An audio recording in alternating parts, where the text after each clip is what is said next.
Eu vou, então, dar início, né, à nossa live de hoje. Então, eu começo, né, como presidente do Instituto Mineiro do Direito Administrativo. Eu dou as boas-vindas aos nossos espectadores e às nossas convidadas de hoje, né, as nossas queridíssimas professoras Daniela Mello e professora Heloísa Helena Godinho.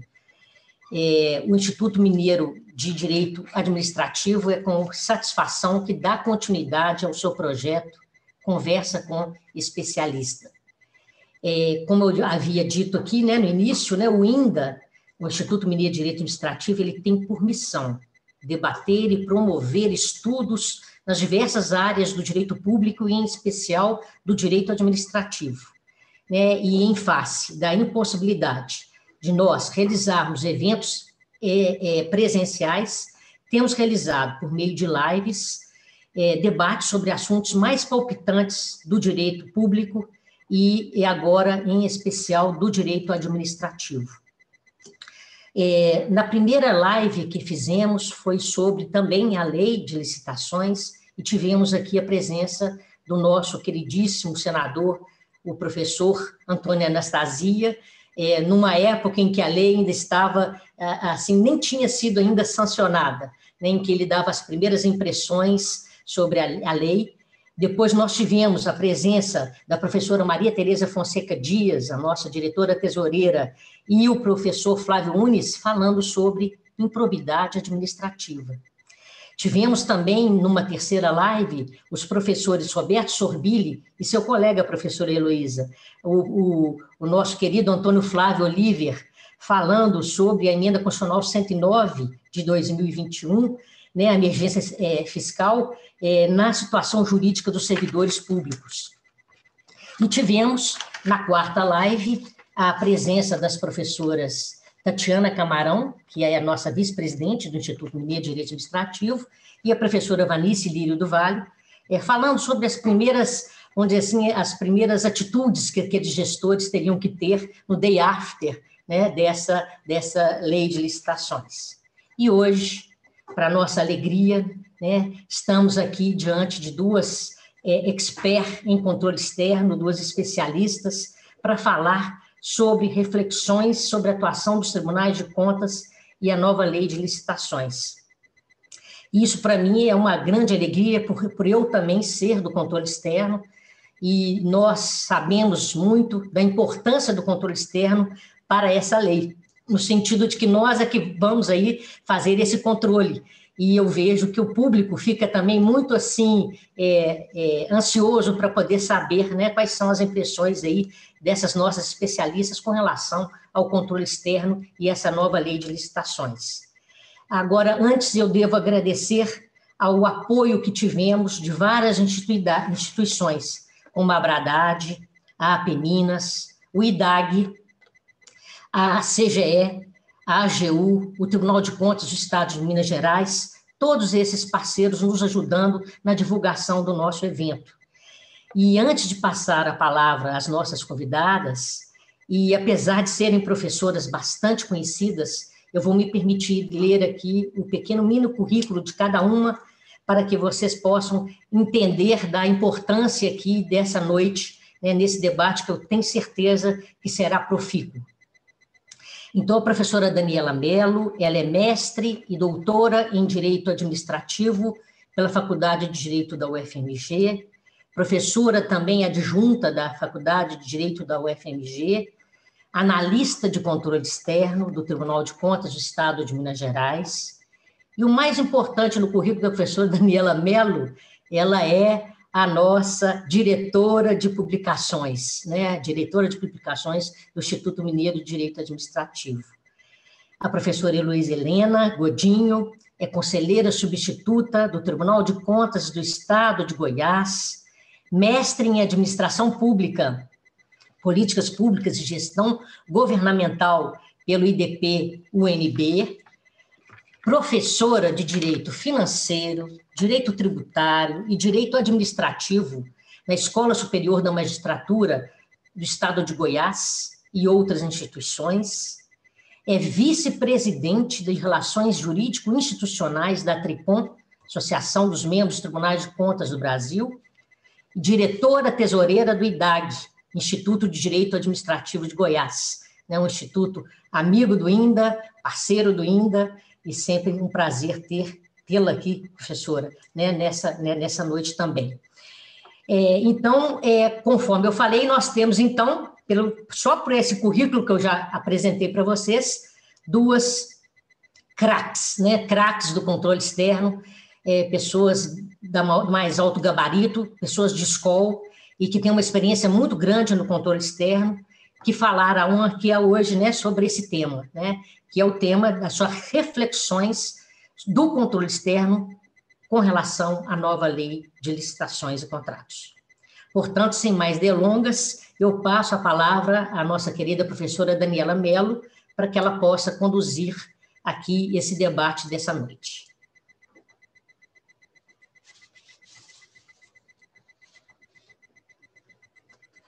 Professora, você está sem o áudio, Daniela.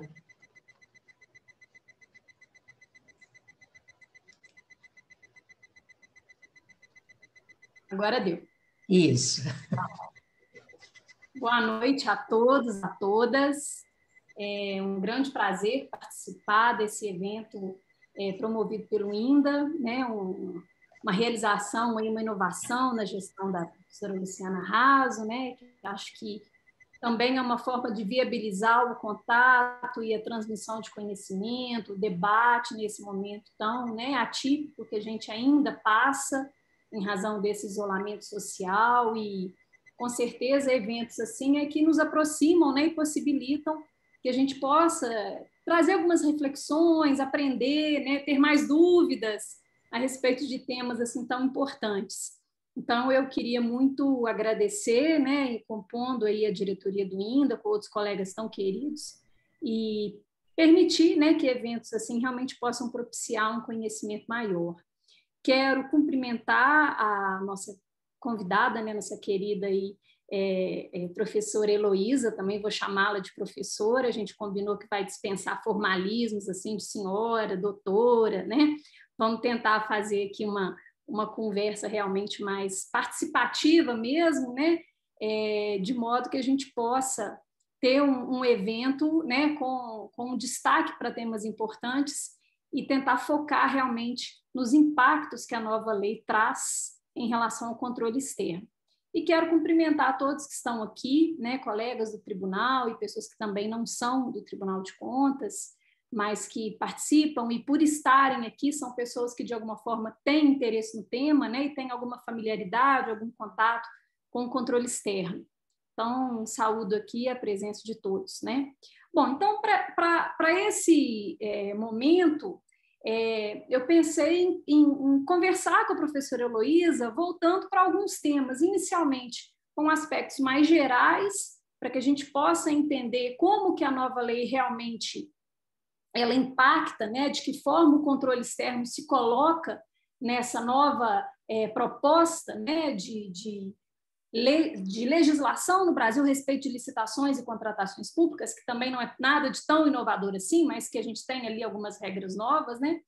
E depois dessa visão um pouco mais genérica a respeito dessa contextualização, focar em alguns dispositivos mesmo específicos da lei, que são dispositivos polêmicos na parte do controle, né? E tentar compreender aqui ou começar a entender de que forma a gente vai caminhar agora em relação a essa nova legislação, né?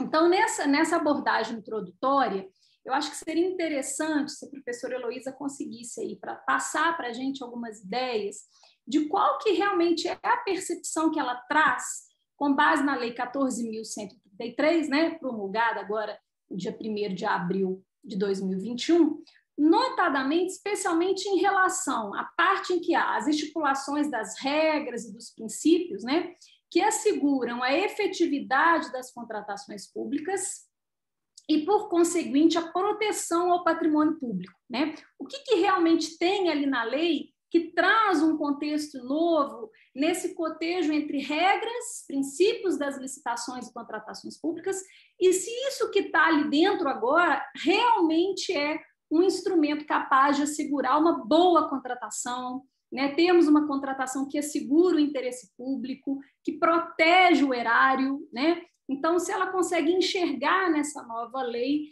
um conjunto mesmo, né, de princípios, de regras que estão em harmonia com essa ideia, né, de tutela, de segurança do patrimônio público.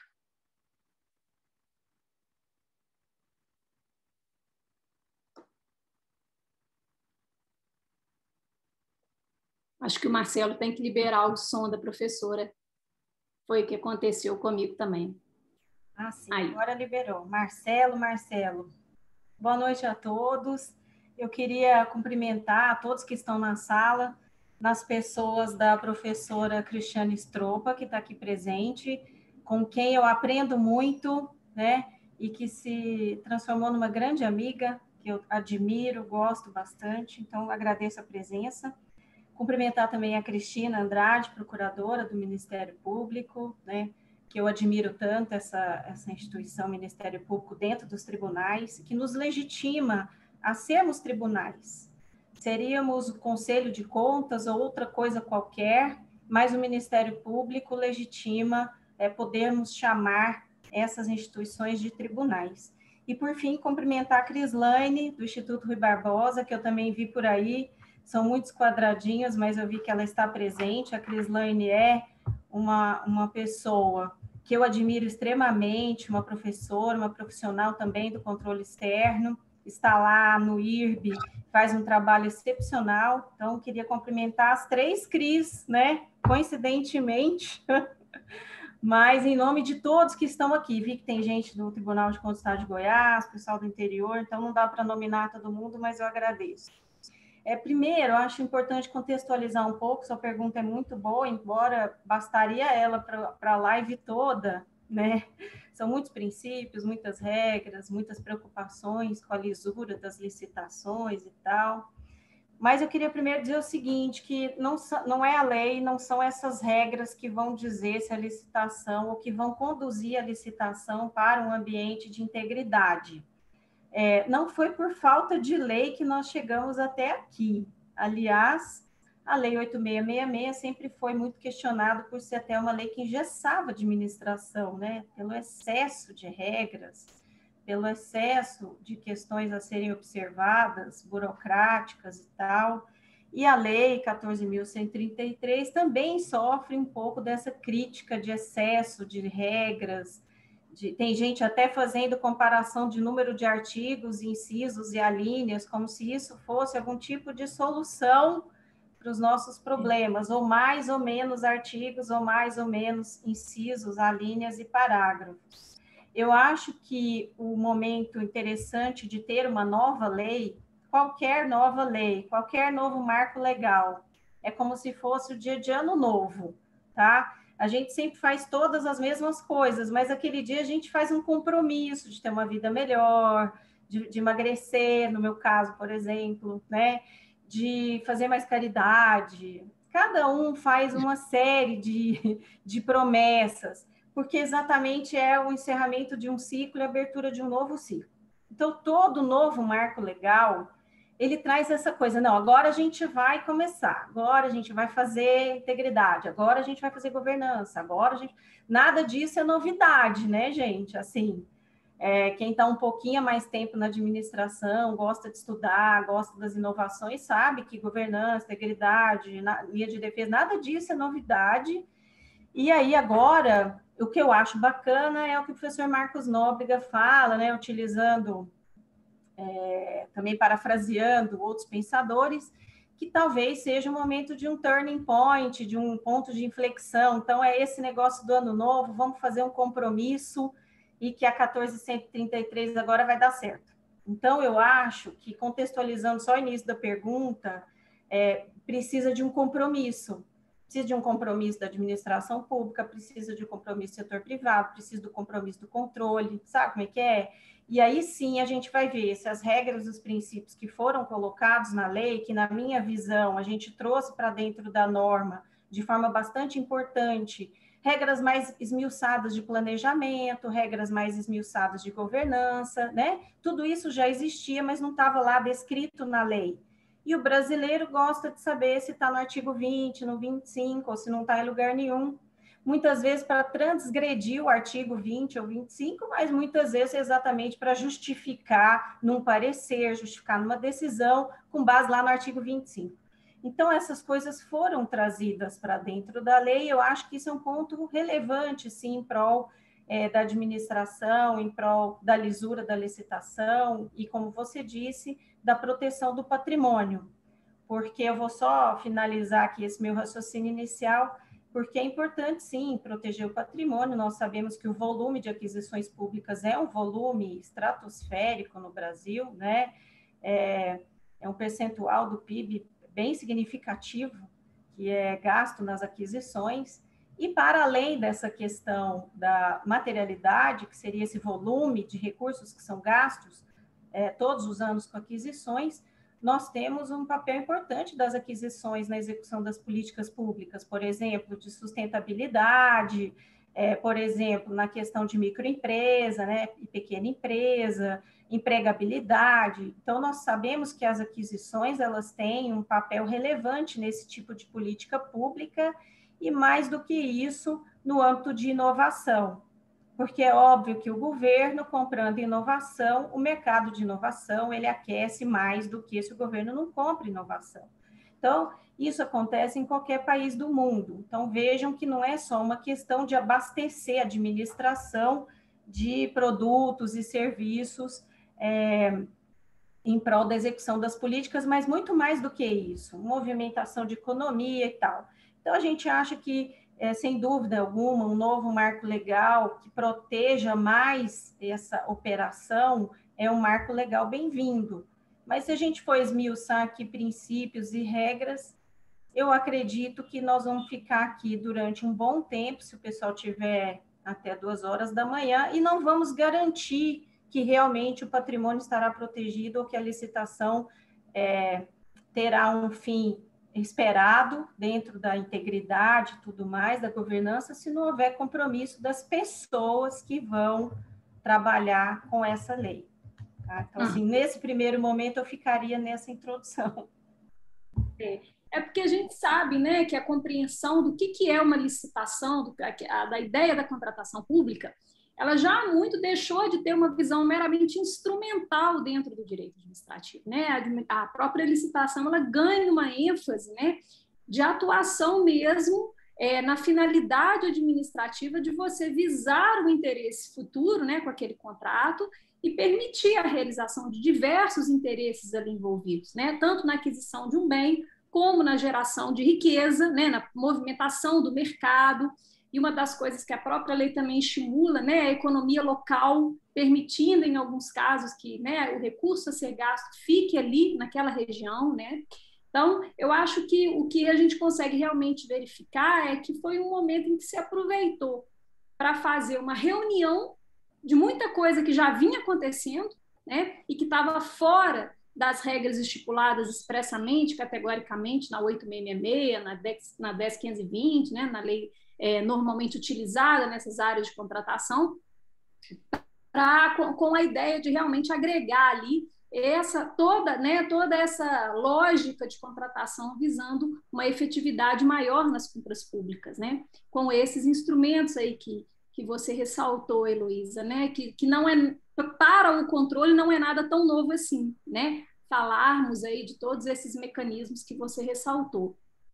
Mas, assim, voltando novamente, né, para essas mudanças colocadas, especialmente na parte do controle, né, que a lei reserva um capítulo para isso, né, na parte do controle, com ênfase, principalmente agora, pensando nos tribunais de contas, porque a lei, né, trata do controle nas suas esferas mais variadas, aí, né, fala do controle interno e das outras formas também de precisar, né, a proteção do patrimônio público, mas voltando à análise do controle com enfoque nos tribunais de contas, o que você, nesse início aí, você colocaria de algum avanço que você consegue enxergar na lei, né? Os impactos mais expressivos dessa lei para os órgãos de controle externo, para os tribunais de contas?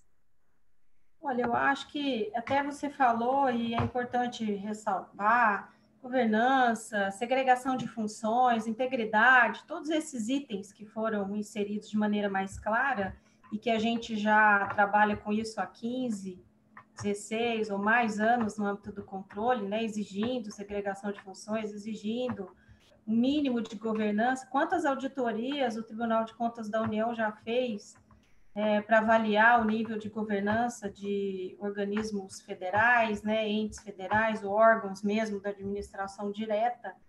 Então, realmente não é novidade. E aí, dentro da segunda pergunta, eu acho que o que avançou, né, vamos dizer assim, embora nada disso seja novidade, mas avançou o fato de trazer para dentro da lei aquilo que a gente fazia e que era altamente questionado. Então, vamos pegar assim, que no controle, no âmbito do controle, antecedendo um pouco a questão da presença do controle, a gente acabou de falar que a licitação, você concordou, e acho que nós duas concordamos totalmente com isso, né? No âmbito da licitação, esses papéis importantes, que não é só aquele papel gerencial ali, operacional, de comprar bens e serviços para a administração usufruir, ainda que seja em prol do interesse público e de alguma política pública, mas o que havia de discussão dos limites da atuação de controle, que era até onde a gente pode ir. Então, se fosse um controle meramente financeiro, orçamentário, de recursos, que seria empregar recursos para adquirir bens, que talvez seja hoje o menor dos papéis, né? A gente teria um controle de conformidade ali em cima daquele processo de compra, né, de aquisição, algo assim, cara crachá com a legislação, e não poderíamos nos imiscuir, vamos dizer assim, na gestão e na governança, tá certo? Por quê? Porque teria um papel único que seria adquirir bens e serviços para a administração. Então, tem que adquirir dentro daquelas regras, de maneira vantajosa, e seria isso que a gente conseguiria enxergar ou controlar. Mas como nós todos aqui estamos em acordo, imagino, pelo menos o pessoal do controle, estamos em acordo que não é só isso que a gente olha, a partir do momento que a aquisição ela tem outros papéis que estão para além da mera aquisição do bem, por um preço mais vantajoso, com competitividade e tal, vai executar uma política pública, ou vai fomentar a inovação, ou vai fazer algum outro tipo de papel, obviamente que o controle também está apto a controlar esses outros papéis, né? Então, além de verificar a legalidade, obviamente que nós temos, então, portas abertas para verificar se o interesse público está sendo atendido, se a gestão está sendo eficiente naquele processo de aquisição, se aquele processo de aquisição obedece à governança, obedece à integridade, e aí a gente acaba entrando um pouquinho, esbarrando um pouquinho dentro da própria gestão, da própria decisão do gestor, da própria avaliação de políticas públicas. Vou dar um exemplo da auditoria no TCU, depois eu posso passar esse material, assim, que eu não sou boa para gravar números de acórdãos e tal, mas eu vou passar um artigo que eu escrevi para um livro que vai sair pela JusPod, eu vou passar o artigo inteiro, não tem problema com isso. E aí, o que acontece? Eu discuto esse acórdão, que é o seguinte: a despeito de tratar, por exemplo, da aquisição de alimentos para o programa de alimentação escolar, que seria só olhar se fez um edital correto, se seguiu a lei, se aqueles alimentos, né, são próprios e tal. Não, tem que ir além. Por quê? Porque dentro do programa de alimentação escolar, a União pode adquirir do pequeno produtor local que produz alimentos que estão dentro daquela lista. E isso é uma política pública. Nós não podemos negar que, ao avaliar essa aquisição, se ela obedeceu, se ela seguiu as regras, se ela foi legítima, atendeu o interesse daquele programa de alimentação escolar, acabou o TCU se inserindo dentro de uma avaliação de uma política pública, que é comprar do produtor local para a criança comer na escola. Isso é pura política pública.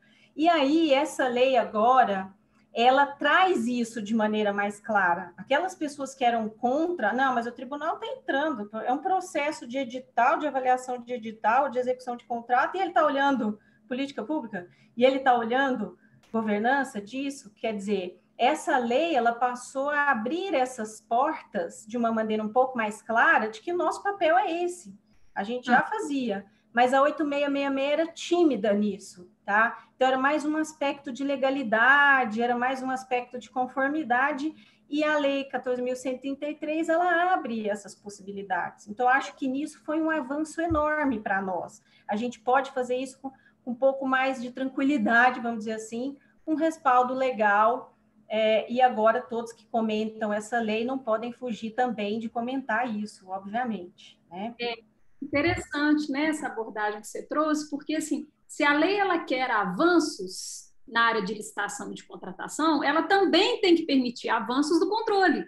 O controle vai precisar, né, o material que é colocado, os papéis de trabalho que são colocados para fiscalização do controle, eles têm que acompanhar o que a própria lei traz de novidade, né? Então, não pode a gente pensar numa lei que ela busca inovar em algumas áreas, até nesses papéis que você colocou, da segregação de função, da governança, né, da matriz de risco, ou seja, quer colocar a lei, né, essa visão de contratações e de licitações sob um olhar mais novo, né, mais contemporâneo, e, obviamente, que o controle não pode ficar lá para trás, né, sobre uma regra meramente de auditoria de conformidade, de análise, né, daquilo que foi previsto no orçamento, daquilo que foi efetivamente executado. A gente precisa realmente inovar em instrumentos de fiscalização e permitir dentro desses instrumentos técnicas de fiscalização que também vão avançar nesse campo, né? Então, acho que esse enfoque que você deu agora, assim, a gente tem escutado pouco, né? Porque muita gente fica ainda com a visão do controle do rigor, do controle da forma, né? Mesmo ainda preso no formalismo, assim, algum material já está sendo produzido, né? Obviamente, mas assim, o que se coloca, que eu tenho visto muito, é uma análise ainda muito presa ao que o que tinha na 8666 e não tem mais, agora na 1403, quer dizer, então, que o TCU ou os TCEs, os tribunais dos municípios, não podem mais fazer, né? Por exemplo, aquele dispositivo expresso lá do artigo 113 da 8666, que também existe no artigo 87 da Lei das Estatais, ou 78, que prevê assim, que os agentes que são fiscalizados, eles são responsáveis por responder à ação de controle, né? A regra é expressa lá no artigo 113 da 8666 que eles ficam responsáveis por demonstrar a legalidade e regularidade da despesa e execução. Esse artigo 113 da 8666 não está na 1433. Então, já vi assim, artigos falando, então agora não é o gestor mais que tem que fazer a comprovação da regularidade. Houve uma inversão de ônus agora, é o tribunal que tem que fazer. Por quê? Porque a literalidade do 113 da 8666 não entrou na 14.133. Então, me parece assim, que muito do que está sendo construído por enquanto, e é óbvio que a gente está muito no início ainda, né? Ainda trata essa visão do controle muito formalista, né? Não avança para a ideia do controle mais arrojado, um controle mais contextualizado, né? Então, acho que a gente precisa realmente repensar como acompanhar essa atuação da legislação com o papel dos tribunais de contas, né?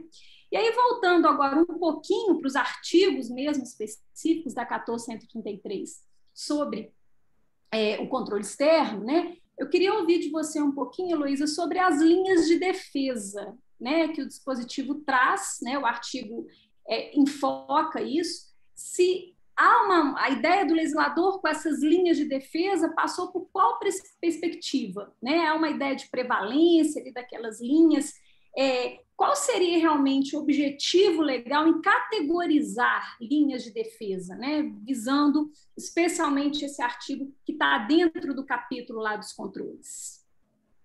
Olha, só voltando um pouco do seu comentário, que foi excelente, né? Essa questão da gente avançar numa coisa e não querer a outra. Quer dizer, a lei avançou, o gestor avançou nisso e, de repente, o tribunal não pode avançar. Mas, na verdade, a gente já fazia isso, né?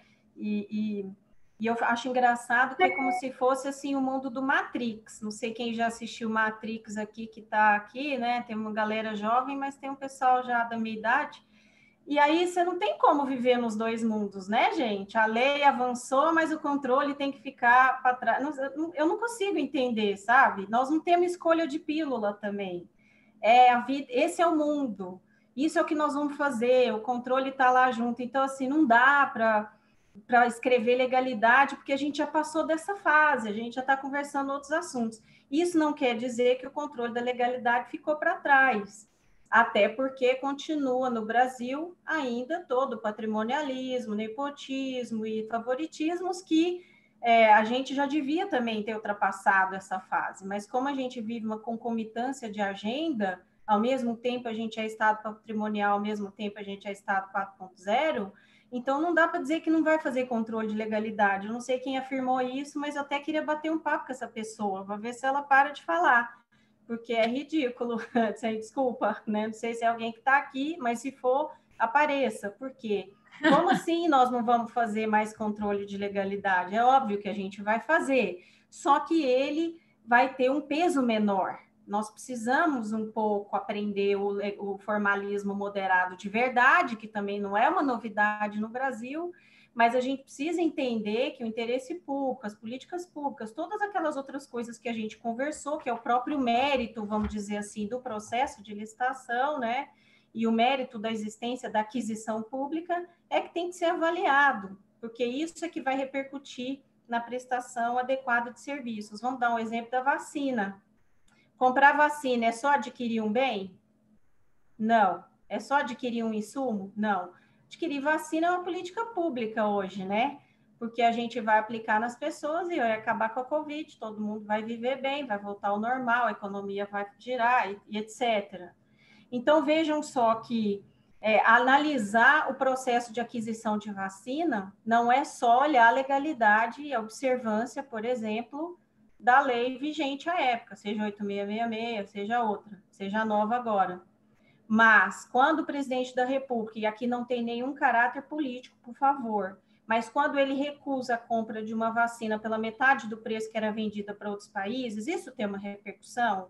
A economicidade foi atendida? Ele tinha uma tabela de valores, ele tinha uma noção, então assim, até que ponto o controle pode entrar nisso ou não? Na minha visão, pode entrar, deve entrar. Afinal, a economicidade é um item constitucional dentro da visão de controle. Então, todo mundo que é controle que está aqui, quem é gestor que está aqui, tem que lembrar que lá no artigo 71 da Constituição, está claro, no 70 e no 71, eles são muito claros que a economicidade é algo a se verificar. Então, não é que nós vamos atrás do gestor ou não.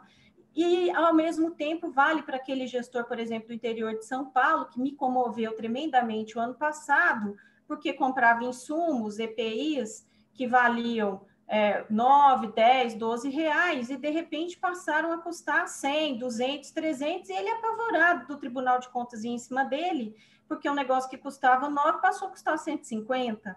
Então, tanto vale para o que recusou o menor preço, quanto que vale para aquele que comprou sem culpa nenhuma, porque o mercado subiu esses valores. E ele fez uma pesquisa de preço, 15 dias depois o valor era completamente diferente, e sem que ele tivesse qualquer concurso nessa situação. Então, vejam, isso é algo para o tribunal olhar? Claro. Isso é legalidade? Não, porque os preços não estão na lei, uai, né? Isso é olhar o mérito da compra, olhar a economicidade, olhar a legitimidade, o interesse público. Então, veja, assim, é preciso balizar. Dentro das linhas de defesa, que é a sua pergunta, por exemplo, a qual eu discordo 100% dos tribunais estarem naquele inciso do artigo, deixa eu ver se eu acho o artigo aqui, gente, porque eu não gravo nada de artigo, né? É o artigo das linhas de defesa, peraí. É 169, né? 169 da nova lei de licitações. Então, ele traz as 3 linhas de defesa e, por acaso, jogou o Tribunal de Contas lá numa linha de defesa. Ora, por favor, quem estuda isso há mais tempo sabe, é só pegar o Manual de Governança Organizacional do TCU, o novo agora de dezembro, mas o anterior já tinha.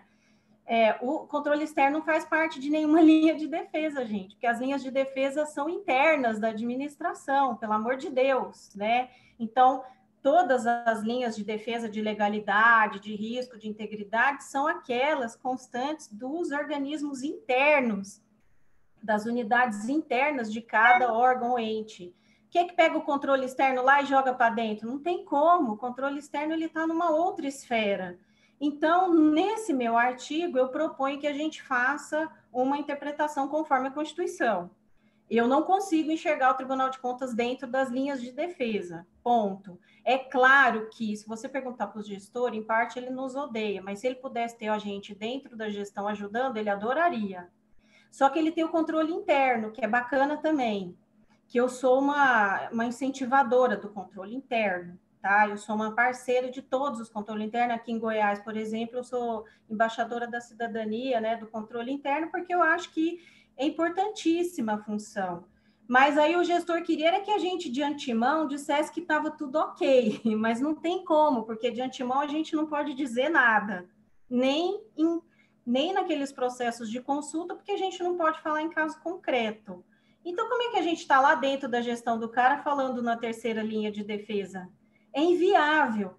Eu não consigo, Daniela, nem desenvolver esse raciocínio como seria.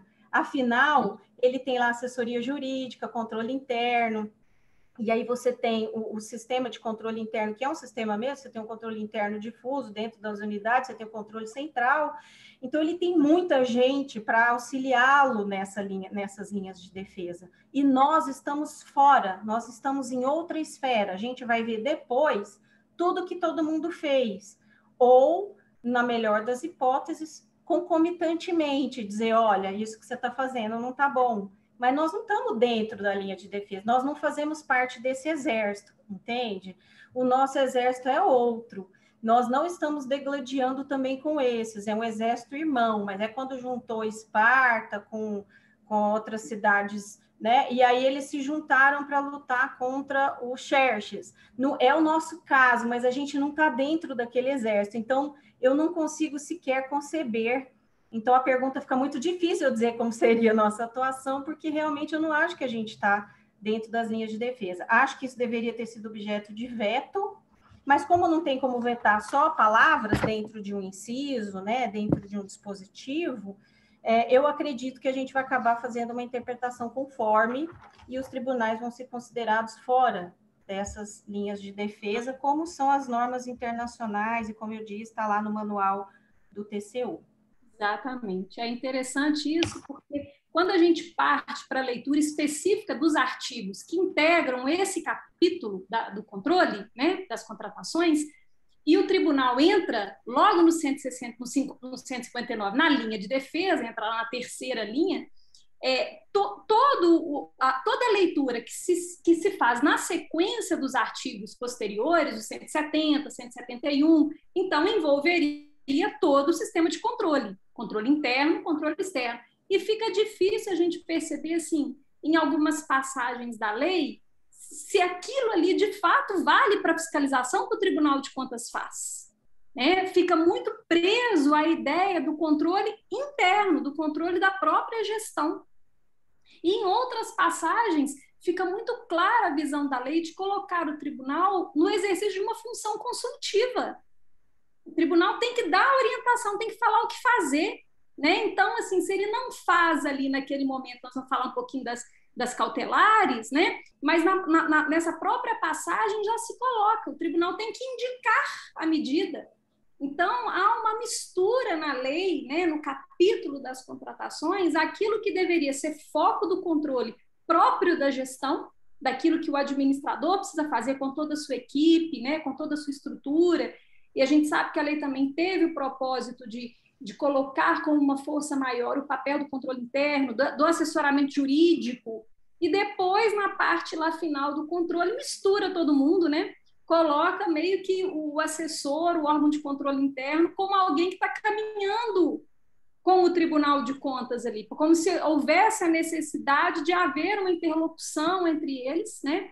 E o tribunal sendo um agente, um ator nesse momento do controle, né? Então, acho muito bacana essa visão que você coloca aí de um questionamento realmente, que o objetivo da lei de colocar o tribunal, dentro de linhas de defesa, foge o propósito até da normatização internacional, que a gente sabe que vem, né, dos organismos internacionais de controle, e o Brasil participa desses pactos, ele entra nessas negociações.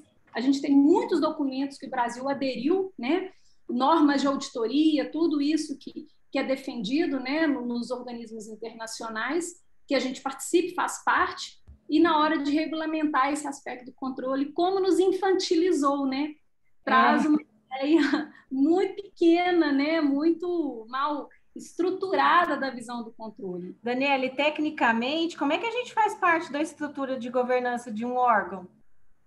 Isso é impossível.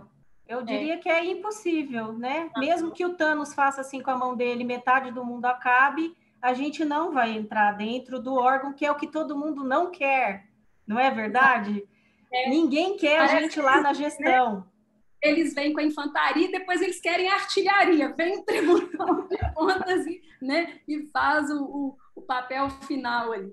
Bom, mas ainda dentro desses dispositivos, né, que eu acho que são bem polêmicos mesmo na parte do controle, assim, e há uma mistura. Aqui eu posso enxergar que é o controle externo, ou aqui é só o controle interno, ou são os dois, né?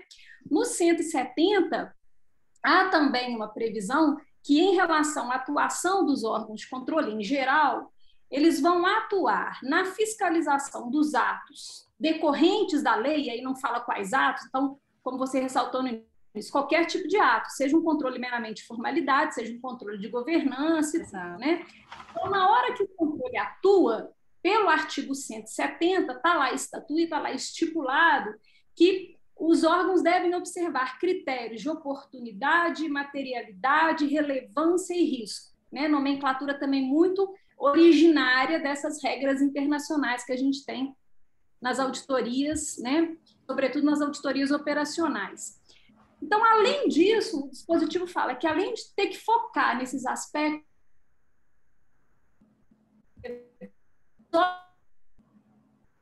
vão inserir no seu momento da fiscalização de controle a análise das razões apresentadas pelos gestores, né, e os resultados obtidos na contratação. Então, isso fica muito evidenciado lá no caput do artigo 170. Com base nisso, assim, na sua opinião, o que é essa disposição normativa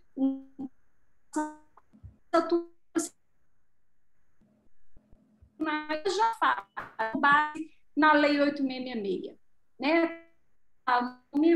De de contas agora, quando vão fiscalizar atos de lei de licitação para atos, nós vamos ter que mudar a ação, nós vamos...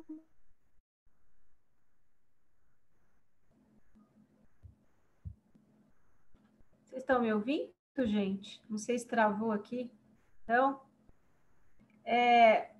não sei se acho que travou da professora Daniela, que eu não ouvi o final da pergunta, Daniela, mas eu acho que você estava falando do 170, né?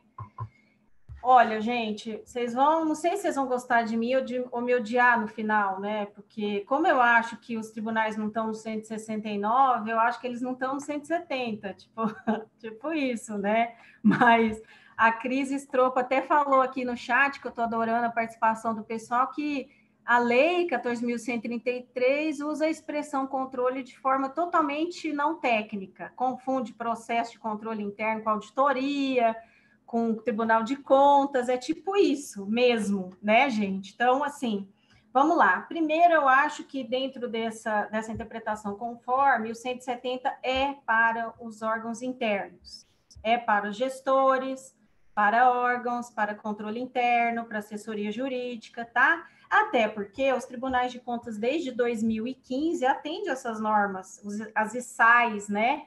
As normas internacionais das entidades fiscalizadoras superiores. E a gente já atua com critério de seletividade, oportunidade, materialidade, relevância e risco, até antes mesmo de 2015. E tanto é que hoje a gente tem um monte de programa, um monte de robô que fazem essas coisas com a naturalidade que foram programados para fazer, porque a gente já adotava isso na época analógica, tá? Então, a gente conseguiu programar nossos robôs para atuarem com base em materialidade, seletividade e tal, e risco e relevância e tal, porque a gente já fazia isso no ambiente analógico, em papel, e a gente pôde transformar isso numa inovação com os robôs do TCU. O Tribunal de Contas aqui do Estado de Goiás, por exemplo, a gente tem um programinha que vai dizer quais são as licitações que vão ser analisadas, né? São 200 e tantos, eu nem lembro quantos que eu vou falar para vocês, itens que esse programa cruza e solta um relatório e fala, ó, os 6 primeiros são isso, os 10 primeiros tá relacionado àquilo, e aí a gente vai fiscalizar. Alguns tribunais ainda mantêm... Vocês estão me ouvindo bem? Porque eu estou vendo alguém está falando que a internet está instável. Alguns tribunais ainda estão naquela vibe de antes, né, de 88, que é dizer, manda tudo, manda todos os seus editais, tá? Alguns poucos tribunais no Brasil de contas, gente, fazem isso. Se o seu tribunal faz, eu te dou um conselho, muda de vida, tá? Por quê? Porque a gente não pode pedir para enviar tudo. O Supremo já decidiu isso diversas vezes. Então, a gente precisa selecionar o que vai, tá? Essa obrigação de mandar tudo não existe mais, acabou desde 88. Mas teve gente que demorou nos anos 90, nos anos 2000, e isso, mas hoje a maioria já faz auditorias e análises com base nesses critérios. Então, a lei não poderia estar estabelecendo isso para a gente, né? Então, assim, eu continuo negando, eu sou a negacionista da presença do Tribunal de Contas no 169 e no 170. Isso é para que o gestor e o controle interno, o assessor jurídico interno, todas as unidades internas saibam que eles também têm que preocupar com isso, não é só a gente, tá? Porque a gente já se preocupa desde 2015, um pouco antes. Mas eles também precisam se preocupar, porque muitas vezes a gente pega processo em que nós vamos, quem é de Tribunal de Contas aqui vai poder dizer, em que além de a gente verificar a licitação propriamente, processo de aquisição, de dispensa e tal, a gente ainda tem que avaliar as condutas de cada um, porque o controle interno deixou passar, não viu, porque atuou de tal jeito, porque o assessor...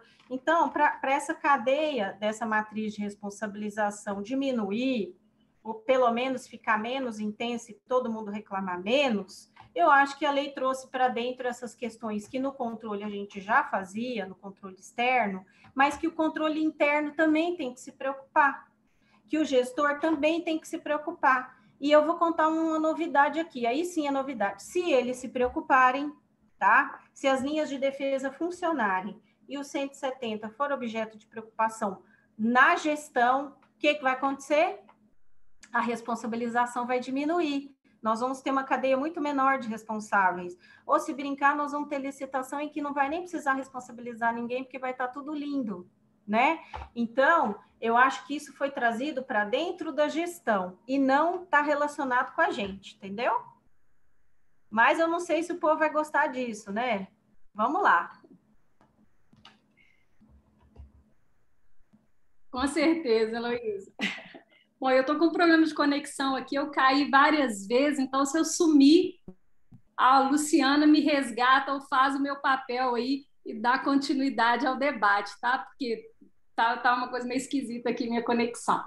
Bom, mas para então, a gente tentar, né, fechar aqui nesses aspectos que a lei traz, né, como contexto novo aí na esfera do controle, vamos falar um pouco na polêmica lá do prazo estipulado no 171 para os tribunais de contas, depois das concessões das liminares, terem que se pronunciar no mérito, né, estipulando um prazo. E aí muito se fala que o governo federal, né, ao legislar sobre isso, invadiu a esfera de competência dos entes subnacionais, que isso não vale para os tribunais de contas dos estados e municípios. Outros falam que tampouco para o Tribunal de Contas da União também isso vai afetar, porque quem estabelece prazo de procedimento, de processo, é o próprio órgão e não uma lei, né, originária de um projeto de lei que não é do próprio Tribunal de Contas.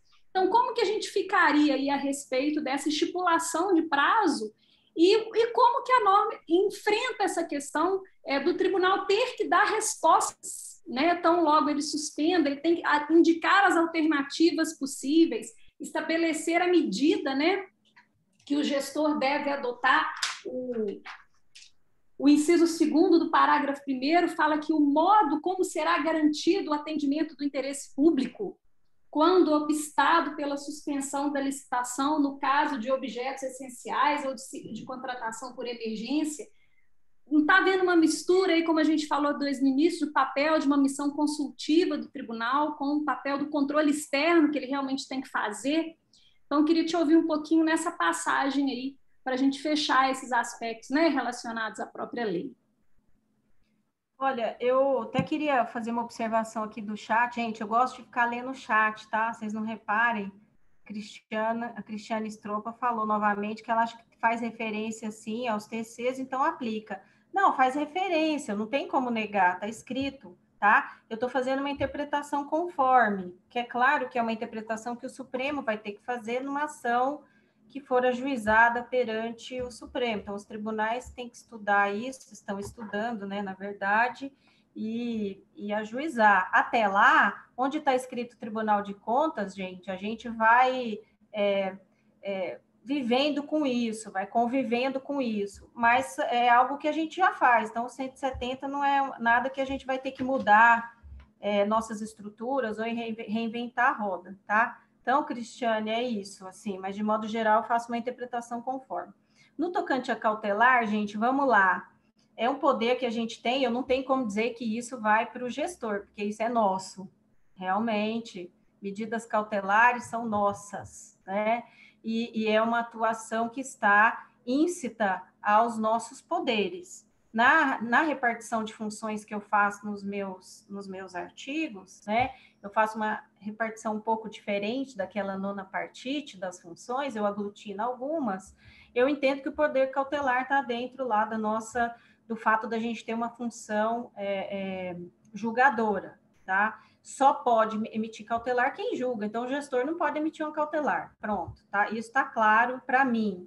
Não quer dizer que a gente só emite cautelar em processo de contas, mas é o fato da gente ter essa jurisdição especial que nos permite ter o poder dito pelo Supremo como um poder implícito, né, uma decorrência implícita, mas exatamente porque a gente é um tribunal, então a gente pode ter uma cautelar que tem todas aquelas características da cautelar do processo civil.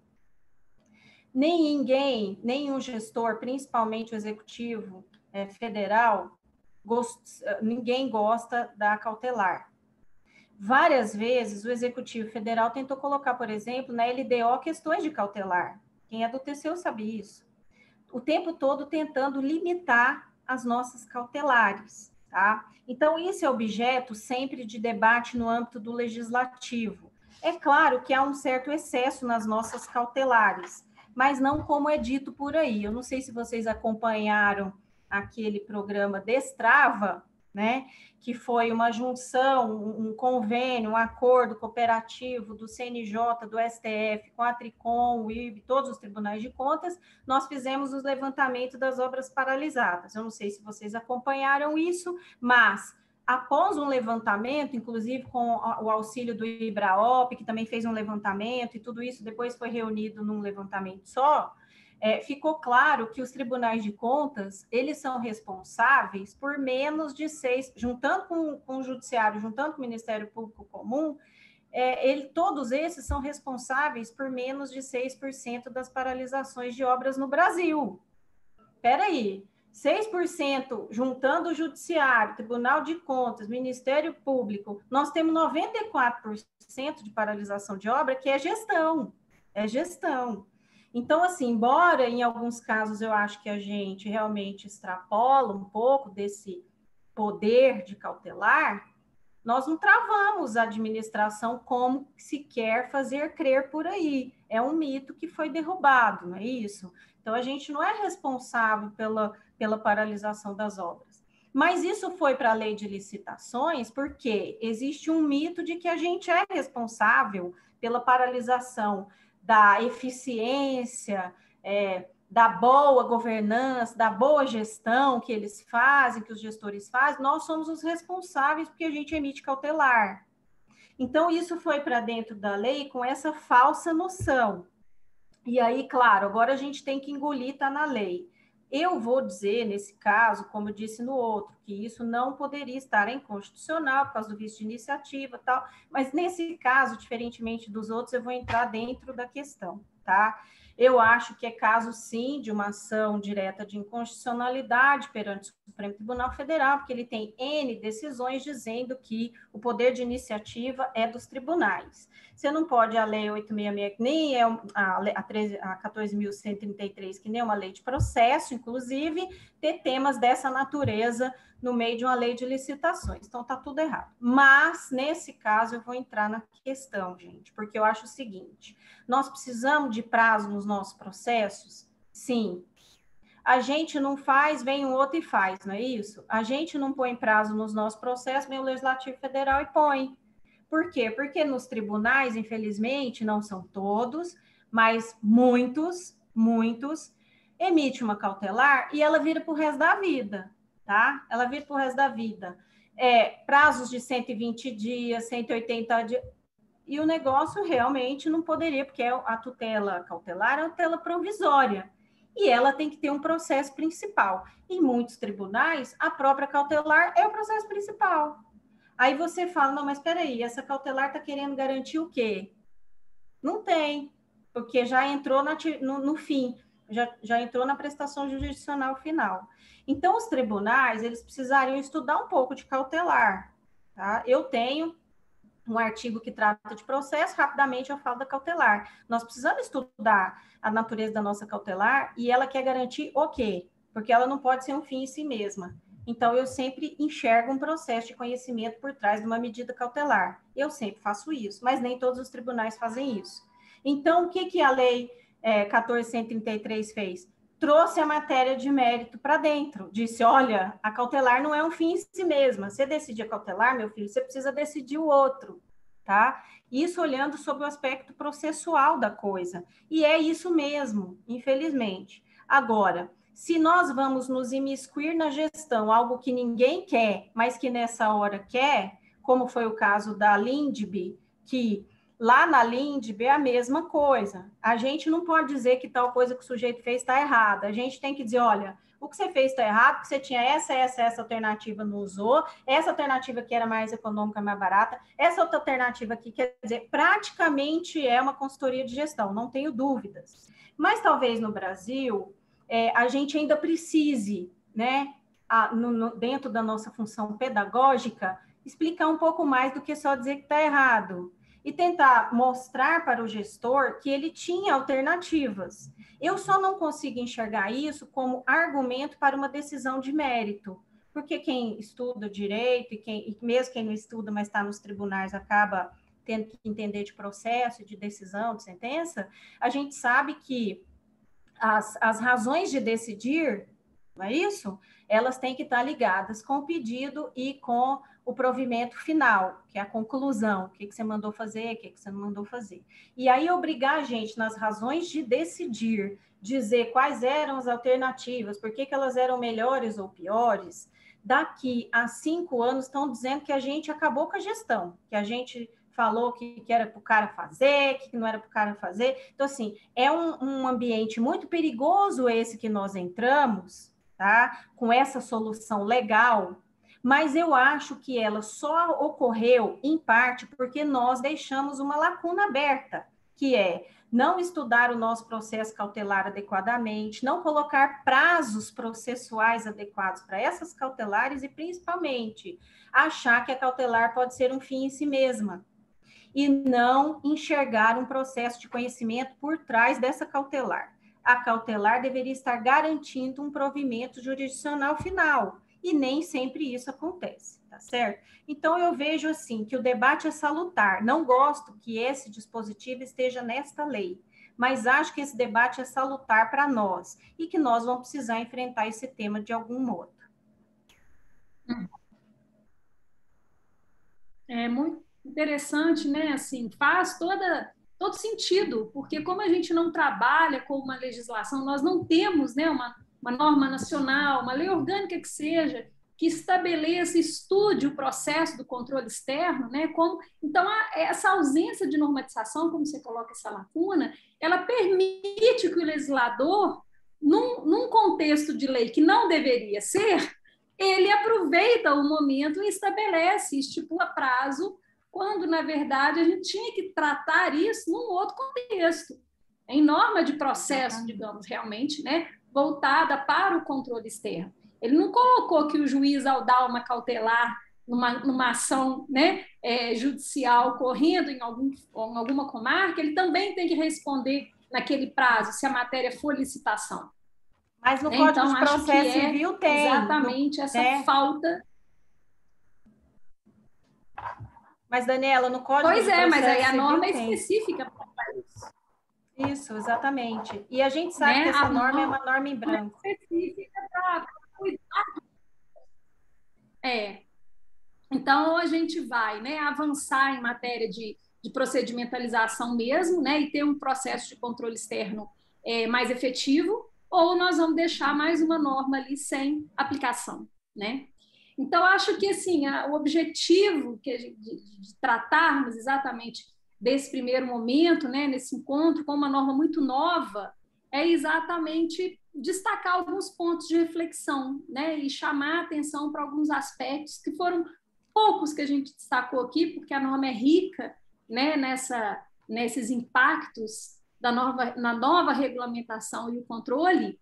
E acho que, assim, Heloísa, foi muito positivo, você conseguiu trazer uma ideia muito, né, muito nova também em alguns pontos, embora a gente saiba, igual você falou, a gente está dando nome para coisa antiga, já que a gente já faz há muito tempo, mas precisou estar escrito, né? Precisou vir um legislador ali colocar.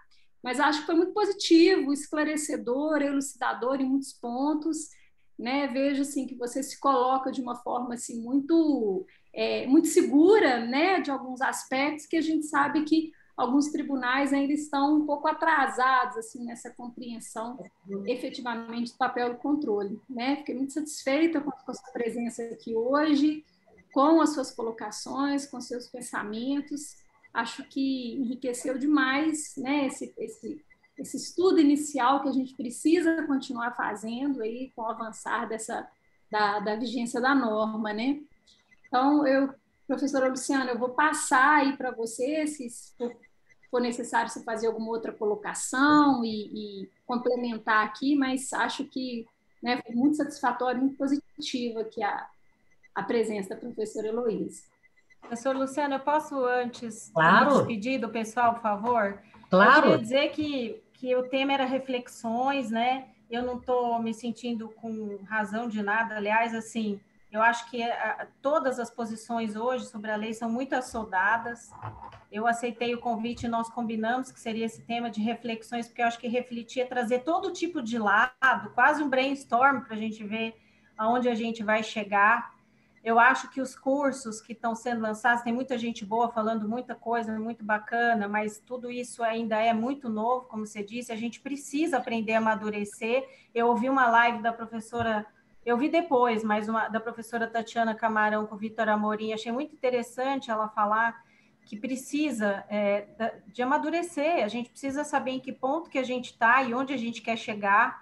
E aí fica todo mundo parecendo adolescente na Disney, né? Que eu brinquei aqui mais cedo, doido para fazer tudo, andar na roda gigante ao mesmo tempo, no carrossel. Então, assim, mas a gente precisa parar, nós não temos como parar a administração, mas a gente tem como respirar e refletir sobre os temas. Então, eu não trouxe razão com nada, viu, gente? É tudo reflexões para a gente pensar, tá? Então, quem me ouviu, por favor, eu não acho que isso está nesse artigo, mas como reflexão também.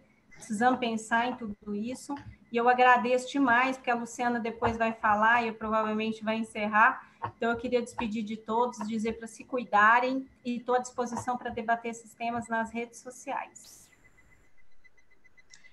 Eu agradeço, né, em nome do Instituto Mineiro de Direito Administrativo, né, as ilustres presenças aí da professora Daniela Mello, que conduziu tão bem esse debate, e da presença da professora Heloísa Helena.